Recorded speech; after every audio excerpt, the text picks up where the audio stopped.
Oke, sebelumnya izin perkenalkan, nama saya Muhammad Ismail Putra dengan NIM 09011128192427.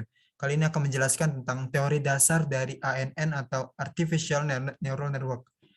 Artificial Neural Network atau disingkat dengan ANN, dengan kemampuannya dapat digunakan untuk memperoleh pengetahuan dari data yang rumit atau tidak tepat, serta juga dapat digunakan untuk mengekstrak pola dan mendeteksi tren yang terlalu kompleks untuk diperhatikan baik oleh manusia atau teknik komputer lainnya.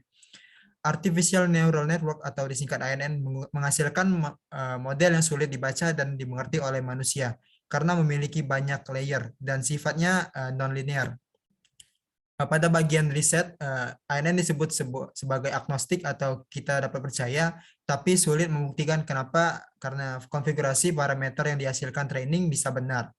Kenapa konsep matematis ANN itu sendiri cukup solid, tetapi model rendah menyebabkan kita tidak dapat menganalisa proses inferensi secara matematis juga.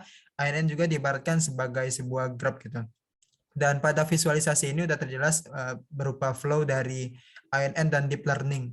Jadi pada bagian input ini biasanya dataset dan data yang dikumpulkan untuk melakukan proses. Dan pada bagian feature extraction ini, proses feature extraction merupakan proses yang dilakukan untuk mendapatkan fitur atau ciri dari gambar yang nanti akan dilakukan ke proses klasifikasi dengan menggunakan algoritma yang udah dibuat sesuai dengan metode atau arsitekturnya, dan nanti bakalan muncul sebuah output dari pembelajarannya. Dan selanjutnya ini merupakan deep learning, dan sebagai info tambahan, dasar ANN ini juga termasuk dari bagian deep learning. Dan untuk bagian kenapa sih keuntungan penggunaan bagian metode neural network, yang pertama yaitu pembelajaran adaptif, kemampuan untuk belajar dalam melakukan tugas-tugas berdasarkan data yang diberikan. Dan sebuah neural network dapat membangun representasi dari informasi yang diterimanya selama proses pembelajaran secara mandiri. Dan penghitungan neural network dapat dilakukan secara paralel, sehingga proses komputasi menjadi lebih cepat.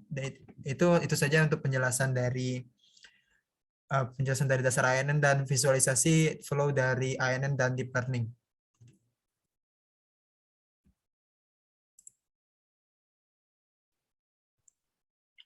Oke, perkenalkan nama saya Raihan Zaki dengan ujung NIM 037. Di sini saya akan menjelaskan tentang teori dasar encoder. Nah, apa itu encoder?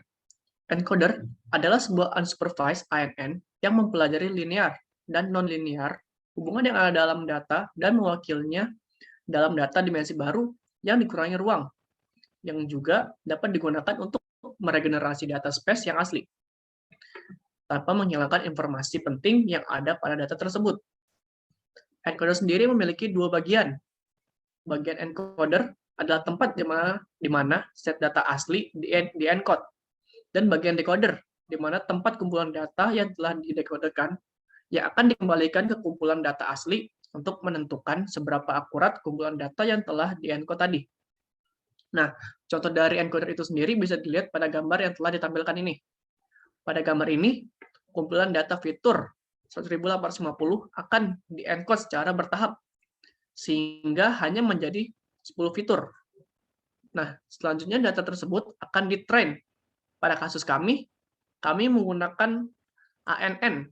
Jadi, train-nya adalah train ANN. Selanjutnya,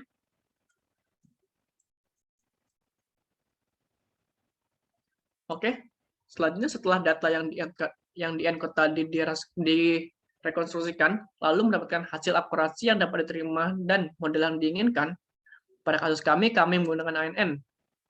Jadi, setelah itu, fitur yang telah di-encode akan direkonstruksikan kembali menjadi sebuah fitur space baru.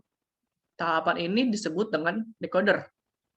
Nah, jadi pada awalnya fitur yang banyak, yang jumlahnya 1850 ini akan di-encode secara bertahap menjadi hanya 10 fitur ini. Nah, setelah itu data tersebut akan di-decode.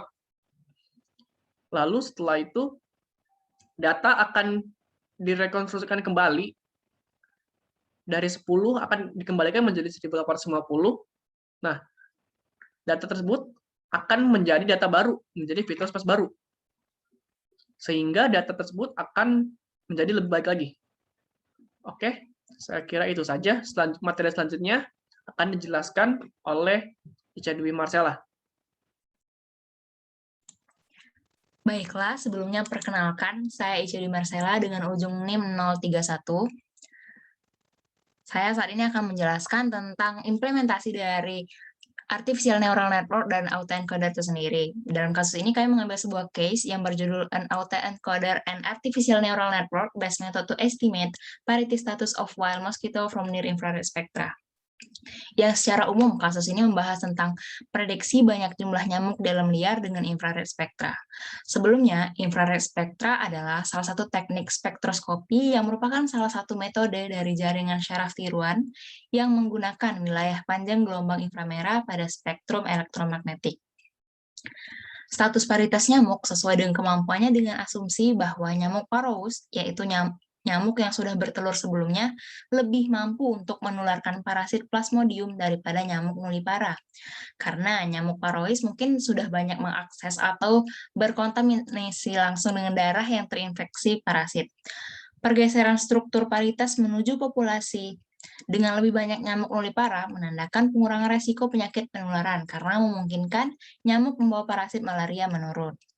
Oleh karena itu, dengan hasil yang akan kami bawakan pada presentasi hari ini, merekomendasikan untuk melengkapi model jaringan syaraf tiruan terlatih pada spektrum NIRS dengan fitur dikurangi oleh autoencoder untuk memperkirakan paritas status populasi nyamuk liar. Lalu selain itu kami menggunakan autoencoder untuk mengurangi fitur spektrum dimensi melalui melatih kembali model jaringan syaraf tiruan. Hasil ini akan menunjukkan bahwa kombinasi autoencoder dan artificial neural network dilatih pada spektrum near infrared untuk memperkirakan status paritas nyamuk liar menghasilkan model yang dapat digunakan sebagai alat alternatif untuk memperkirakan status paritas nyamuk liar. Terutama karena near infrared spectra adalah salah satu metode dengan teknik throughput tinggi, bebas regen, dan mudah digunakan, dibandingkan dengan harus melakukan pembedahan ovarium pada nyamuk. Lalu, slide selanjutnya. Gambar ini merupakan gambar dari proses ENCODE yang divisualisasi melalui MATLAB. Gambar ini yaitu proses ENCODE dengan mengurangi ruang fitur spektrum menggunakan autoencoder dan merekonstruksi ruang fitur asli dari masing-masing ruang fitur yang disandikan. Seperti yang kita lihat bahwa step 1 itu proses encode dari dimensi input 1, yaitu 1851 yang akan diencoder menjadi 512 dan dengan prosesnya akan kembali ke output itu 1851. Baiknya untuk selanjutnya akan lebih diperjelas oleh Robby Afrensya. Pada Robby dipersilahkan. Baiklah, perkenalkan nama saya Robby Afrensya dengan NIM 090111181924010.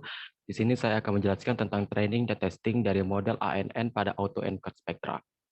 Baiklah, sebelumnya kita akan mentraining model pada 4 dataset yang dimana sebelumnya dinamain yaitu Monepa ARA, lalu selanjutnya Muleba GA, lalu Burkina GA, dan selanjutnya yaitu Muleba Burkina GA, di mana yang terakhir itu adalah kombinasi dari Muleba GA dan Burkina GA.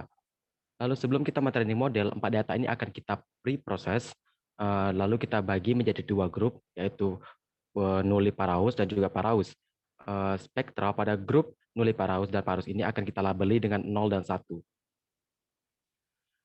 Lalu kedua grup ini akan kita merge atau gabung, lalu kita randomize, di mana artinya itu diacak, lalu kita bagi menjadi training set sebesar 75%, lalu sisanya itu test set, yaitu sisanya 25%.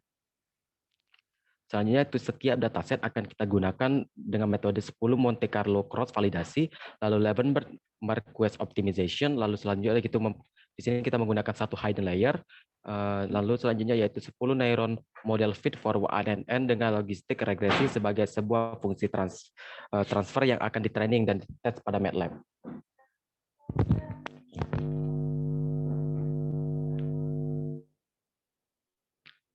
Seperti kita lihat pada gambar di sini terdapat dataset bentahan tentang spektral, lalu kita pre-processing menurut jurnal yang sebelumnya, lalu kita split atau kita divide menjadi training set lalu data set, di mana training set itu sebesar 75% dan test set itu menjadi 25%. Lalu kita terdapat satu hidden layer, dan juga di sini kita menggunakan feed forward ANN dengan logistik regresi, di mana akan menjadi fungsi transfer yang akan di-training dan di-test pada MATLAB.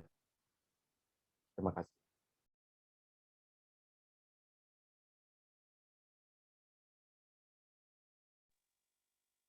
Baiklah, di sini saya Dewa Purnama Hidayatullah dengan ujung NIM 009 akan mencoba melanjutkan pemaparan kami.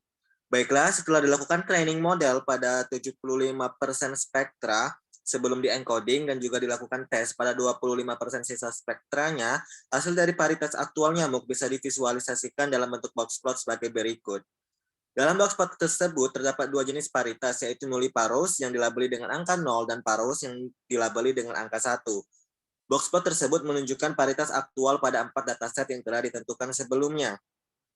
Next slide. Baiklah, di sini juga dilakukan visualisasi dengan menggunakan kurva ROC untuk mengetahui hubungan dari true positive rate dan juga false positive rate. Titik-titik di ROC, grafik ROC tersebut menggambarkan semua kemungkinan true positive rate dan juga false positive rate jika kita jalankan threshold-nya dari bawah sampai ke atas. Mulai dari threshold paling bawah yaitu 0. Semakin tinggi true positive rate dan semakin kecil false positive rate, maka threshold-nya akan semakin bagus. Baiklah, mungkin sekian presentasi dari kami. Lebih dan kurangnya kami mohon maaf, kepada Allah kami mohon ampun. Terima kasih. Wabillahi taufiq wal hidayah. Wassalamualaikum warahmatullahi wabarakatuh.